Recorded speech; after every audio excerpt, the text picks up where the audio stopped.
Tak fordi jeg må komme i jeres center her, og det var da en utrolig oplevelse at komme ind ad døren for mig. Jeg kunne da mærke, at det her er et center med rigtig, rigtig god stemning og energi.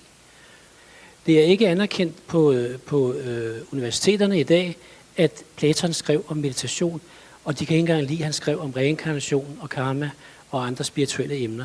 Det er glædet ud af den akademiske filosofi, og det er en skam. Og det skal der rådes bod på, og det starter nu. Jeg skrev speciale i 2002 på RUC, universitetsspeciale, om det her emne, 2002, og har beskæftiget mig med det en del siden. Jeg kan prale med allerede nu, kan jeg begynde at prale, at i specialudtalelsen var der ikke en eneste indvending mod min analyse, og det er den, vi skal igennem i dag i en udbygget form. Der er kommet mere stof til siden dengang. Det er altså nogle andre indvendinger, men ikke i forhold til det her. Vi altså hævde, det er lidt en påstand der, at man vil komme tilbage til tibetanernes værk i mange tilfælde. Hans værk har spredt sig som ringe i vandet. Desværre sker der også det, en lille parentes nu, at nogle gange så bliver det altså så langt, nogle gange så bliver det sådan en genfortælling på en genfortælling, og til sidst så kan det ende med at blive noget værre vrøvl, og folk siger, det her det er meget esoterisk, og så har de altså ikke læst noget her. De har hørt nogen sige noget, sige, og så bliver det til noget vrøvl til sidst. Jeg har det med at hisse mig op. Mit formål er at få Platons esoteriske side ind på universitetet. Det er et erklæret formål. Så må vi se, om det lykkes. Jeg tror, det vil lykkes. Jeg er helt sikker på, at det vil lykkes. Men om det bliver min egen levetid, eller hvor meget det bliver i min egen levetid, det er svært at sige noget om. Men det skal nok komme ind, fordi det er så overbevisende, det her materiale. Jeg tolker ikke.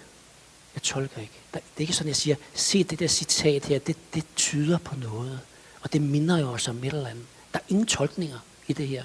Til sidst har jeg noget, hvor jeg lige tænker lidt selvstændigt. Ellers har jeg bare gjort mig ud med at finde ud af, hvad der står der, og hvad der står der, og få knaldet det sammen med citater. Ingen tolkninger i min analyse. Det overlader jeg til andre. Jeg viser, hvad der står. Ordret. 185 citater fra hver er der cirka i den bog. Plus det løse. Treenighed findes hos dem begge to. Det er en sjov ting her, at med treenigheden.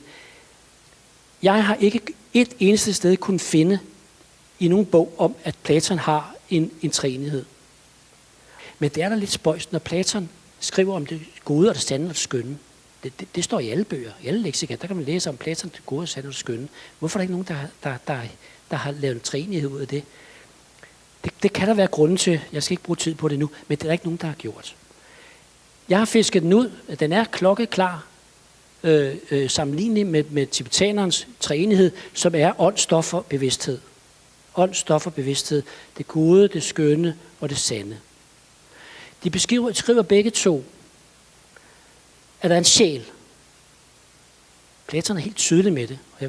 Og på universitetet, der ryster man lidt på hovedet af det. Og reinkarnation ryster man også på hovedet af det. Nogle af dem siger, at det er bare på mytens plan. En af de allerstørste filosofer herhjemme, og en, jeg ære, virkelig ser op til. Han skriver i sin meget, meget store bog, at det er bare på mytens plan, når Platon skriver reinkarnation. Bare på mytens plan. Det passer ikke. Der er mange, mange udsagn på reinkarnation i Platons værk, og nu gentager jeg mig selv, jeg forstår ikke, hvordan de bare kan feje det af bordet. Jeg kan godt lide det, og ikke fordi jeg er tryghedsnarkoman, overhovedet ikke. Jeg er slet ikke tryghedsnarkoman, men jeg kan bare godt lide det. Jeg studerer filosofi, spirituel udvikling. Jeg bekender mig til det, fordi jeg synes, det er det bedste billede, jeg har. Min personlighed, det er sådan, at jeg vil gerne finde ud af, hvordan tingene hænger sammen. Jeg skulle lige til banden. Jeg er totalt ligeglad med personligt, om der findes reinkarnation eller ikke reinkarnation. Jeg er totalt ligeglad, fuldkommen, men jeg går efter, hvad virker mest rigtigt på mig. Og jeg hælder til det her. Hvis der er en af jer eller en anden person, der en dag kunne fortælle mig, Henrik, nu skal du høre, og så meget overbevisende vis kunne fortælle mig, at reinkarnation, det er ikke rigtigt. Så vil jeg med glæde smide alle bøgerne ud derhjemme. Det siger Sokrates. Jeg glæder mig til at dø, fordi når jeg dør, så får jeg indsigt i det, som jeg har længtes efter at få indsigt i. Døden er ikke noget endeligt, og det er ikke noget at være bange for, siger de begge to. Jeg håber ikke, jeg prædiker. Jeg tror jo på det, men jeg prøver bare at jeg pointerer den her pointe, fordi den er jo så stor for os alle sammen. Ikke? Den kommer jo, ikke? Jeg siger, at Platon skrev om meditation. Det er jo lidt af en påstand. Ikke? Det er der ikke, jo, der er nogen, der siger det, men de har ikke styr på det, og de kan ikke vise det, men jeg kan vise det. Og så viser jeg det helt ned på citatniveau i bogen. Helt ned på citatniveau. Sådan her, citat på, fra den ene og fra den anden, fletter af mænd, og de er mange gange fuldkommen ens. Og der, hvor Platon er mest uforståelig, der er citaterne mest ens. Det kommer vi til, det er meditation vedrørende lys. Der er nogle citater hos Platon, som ingen kan udlægge på nogen som helst fornuftig måde, men sammenlignet med tibetanernes meditation om lys, så bliver det soleklart, hvad det drejer sig om, nemlig meditation, og så får de der citater en helt ny, eller så får de en betydning. Jeg har læst mange bøger om Platon. Der er ingen, der kan udlægge de der citater. Prøv selv, hvis det skulle være, han har sagt. Platon slører altså det der, hvad det er. Det gør han. Og han har også nogle begrundelser for, hvorfor han slører det. Man skriver også et sted, at den, der forstår sig, vil vide, hvad det drejer sig om. Og der tænker jeg tit, kunne du ikke bare skrive Krog Nielsen der, så havde alting været meget nemmere nu om dagen. På universitetet, der siger man, det der dialektik, det er ikke meditation. Dialektikken, siger man, det er filosofi og dialog på særlig højt niveau. Ja, jeg ved ikke, om I kan høre det. Har vi ikke snakket sammen på et højt niveau før? Inden for alle de der videnskaber, inden for alle vores universitetsuddannelser, har vi ikke snakket sammen på et højt niveau? Det er sådan et særligt filosofisk overabstrakt niveau. Hvorfor har vi så ikke gjort det noget før? Hvorfor har vi spildt tiden med alt det andet?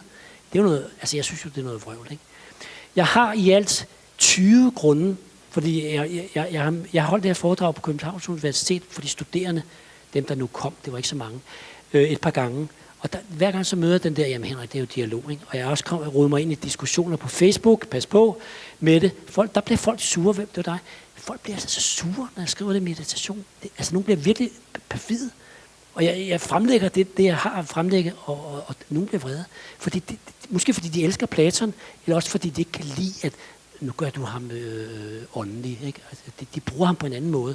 Jeg diskuterede med en underviser, der holdt fast i, at Platon, altså han havde en pointe om, at Platons pointe havde været, at vi skal tale sammen, så bliver verden bedre. Ja, det ved vi sgu da godt. Altså, det ved vi alle sammen. Det er jo ikke stor filosofi, vel? Men vi kan have vores kæpheste. Jeg har 20 grunde til at vise, at det ikke er dialog. Det kan ikke være dialog. Hvad det så er, det er jo sådan en anden diskussion. Men det kan ikke være dialog. Jeg skal nok spare for de der grunde. Men 2. I hulebilledet. Platon siger, at hulebilledet er et billede på dialektikken. Fangen taler ikke med nogen. Der er én fange, der stiger op. Han møder ikke nogen. Han taler ikke med nogen. Det er et dårligt billede på dialog. En mand, der går op af en elevatortrakt, eller hvad det er, skakt, og så kommer ned igen. Det kan da ikke være et billede på dialog. Og det andet billede, hvis dialektik er dialog, så er det, og nu bander jeg, sgu da en mærkelig dialog, hvis vi skal dialog med hinanden uden at bruge sanserne. Luk øjnene og luk ørerne, og luk munden, så vi kan smage og noget i næsen. Ingen sansers brug, det er da en mærkelig dialog. Det kan man ikke. Det er noget andet. Så er der en værdig diskussion, der hedder,